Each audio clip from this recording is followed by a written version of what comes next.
reporting and analyzing inventory. Next slide. Our study objectives here, we're just looking at three. We're going to describe the steps in determining inventory quantities. We're going to explain the basis of accounting for inventory and the inventory cost flow methods. And we're going to explain the effect it has on income statement. To begin with, we must talk about the companies that have inventory. We've talked in Chapter 5 about merchandising companies. These companies buy in inventory and resell it. And in the further accounting course, we're going to look at manufacturing companies. They have three types of inventory: raw material, work in process, and finished goods. But for now, we're just going to talk about merchandise inventory. All right. Recall there are two inventory methods of determining reasons for inventory systems. There is the perpetual inventory system, where I have a record for every item I have in inventory. And that way, then I know exactly when I sell it, how much I paid for the item I sold. So I get the cost of goods sold from the cards. Then there's the periodic inventory system. In this case, we don't have a card for everything in inventory. But we know what we had on hand at the beginning of the year, we know what we purchased throughout the year, and we have to take a physical count at the end of the year to determine how many units we have sold. Okay? So now we take this physical inventory count. Now businesses have to do this. They will close business one day and count the inventory that is in the store. And that is done at the end of the accounting period. Now, you have to be careful too. When they do the count, they must make sure that they also include goods that are in transit if they own those goods. If they don't own those goods, then we don't count the goods that are on the way. Transit means on the way to our business. So the question is, do we have legal title to these goods? And we talked about that in Chapter 5. The two new concepts here now for goods in transit. If the goods were sold to us FOB shipping point, then we, the buyer of the goods, have to pay the freight costs. Therefore, we own the goods when the shipper puts it on their shipping dock. So the ownership passes to the buyer at that point. If we bought the inventory FOB destination, that means the seller pays the freight of cost, and the ownership does not take, the change in ownership does not take place until those goods are delivered. So when we do an inventory count at the end of the accounting period, we have to look and see, did we order any goods that have not arrived yet? And if the answer is yes, then how did we purchase those goods? Were they FOB shipping? That means we do not own them. Or were they FOB destination? Oh, I'm sorry, if they're FOB destination, we don't own them. If they're FOB shipping, we do own them if they're on the way to our place of business. So we have to include them in the count. So here's a review question. Goods in transit should be included in the inventory of the buyer when the terms of sale are FOB shipping point. Okay, so another issue too is some businesses have inventory, but they don't own the inventory. The people who had the inventory give it to them on consignment, which means the goods are held for sale, although the ownership of those goods is retained by another person. Okay, now the main thrust of this chapter is the inventory costing, and we have actually four ways: specific identification, first in, first out, last in, first out, and average cost. Now for our purposes, first in and first out, last in and first out are the two main ones. Specific identification is not used that often. For example, assume that this TV company purchases 3 identical 50-inch televisions on different dates at costs of $700, $750, and $800. During the year, they sold 2 sets at $1,200 each. These facts are summarized as follows. On February 3rd, one TV, $700. March 5th, another one, $750. May 22nd, another one, $800. So in June, they sold 2 of them for $2,400. Now, if we're going to cost the inventory that they sold by specific identification, if they sold the TVs that purchased on May 3rd and May 22nd, then the cost of goods sold is $1,500. $700 that paid May 3rd or February 3rd, and the $800 in May 22nd. And the ending inventory is the one that's left, $750. Actual physical flow costing method is a specific identification. It's not used very often. All right. So inventory flow assumptions. We have to make assumptions here.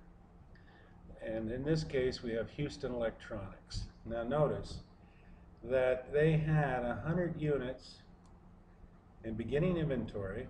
It cost them $10, so it's 1,000. During the year, they purchased 200 units at $11 per unit. Then later, 300 units at $12 per unit.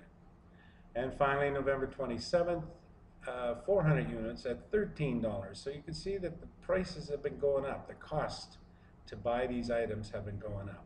Nevertheless, they have 1,000 units on hand available for sale to customers throughout the year. They do a count at the end of the year, and they have 450 left unsold. So obviously, they sold 550. Well, the question here now is, what is the value of the ending inventory, those that are left unsold, and how much was the cost of the units that we did sell, the 550 units we did sell? Well, we have to make an assumption as to the flow of goods. And the first one is called FIFO, first in, first out. What that means is that way we sold the goods, we sold the earliest ones first. The first ones that came in were the first ones we sold. And generally, it's good practice to sell the oldest units first. So here, if we're on FIFO, again, we have 1,000 units available for sale. They cost $12,000 in total to purchase 1,000 units. But we have 450 left unsold and 550 sold. So let's deal with now the ending inventory. If I'm on first in, first out, the ending inventory would be the last purchases, November 27th and August 24th. Now keep in mind, the ending inventory was 450. So therefore, the 400 that I purchased November 27th would still be in inventory, I assume. And the other 50 would come from the August 24th purchase. So I would say that the value of my ending inventory of those 450 units is $5,800. If that's the case, then the total cost was $12,000. So therefore, if the ending inventory is $5,800, then I'd say that the cost of goods sold is $6,200. And that's how I would do it with the first in, first out, using that assumption. Now the opposite assumption, again, it graphically shows you that these are the units that were sold and these were the units that still remain in inventory. Now the other assumption is last in, first out. As the name implies, the way I sold these goods, the last ones that came in that I bought were the first ones I sold. Okay, so therefore, if I had 1,000 units, and the last ones that came in were the first ones sold, and I have 450 left unsold, then the 450 must be 100 from here, 200 from there, and 150 from here. And the rest were sold. So the ending inventory then would be January 1st, the 100. April, the unit cost 200 of total cost of ending inventory from the April 15th purchase and the 24th. So therefore, the 450 that have been left unsold are these. The ones that were sold were the November 27th purchase and the part of the purchase of August 24th. Again, I have 12,000 total cost of goods available for sale. So using the LIFO then, I say the ending inventory is 5,000. Therefore, the cost of goods sold must be 7,000. So you see that whatever this, using the LIFO assumption during times of rising prices, I get different value for my ending inventory and different cost of goods sold. what that means for my financial statements. Under FIFO, here's an example, FIFO, average, and LIFO. Now we're not going to deal with average. FIFO is 9,000, LIFO is 9,000. But based on the assumptions that I made for FIFO, the cost of goods sold is 6,200.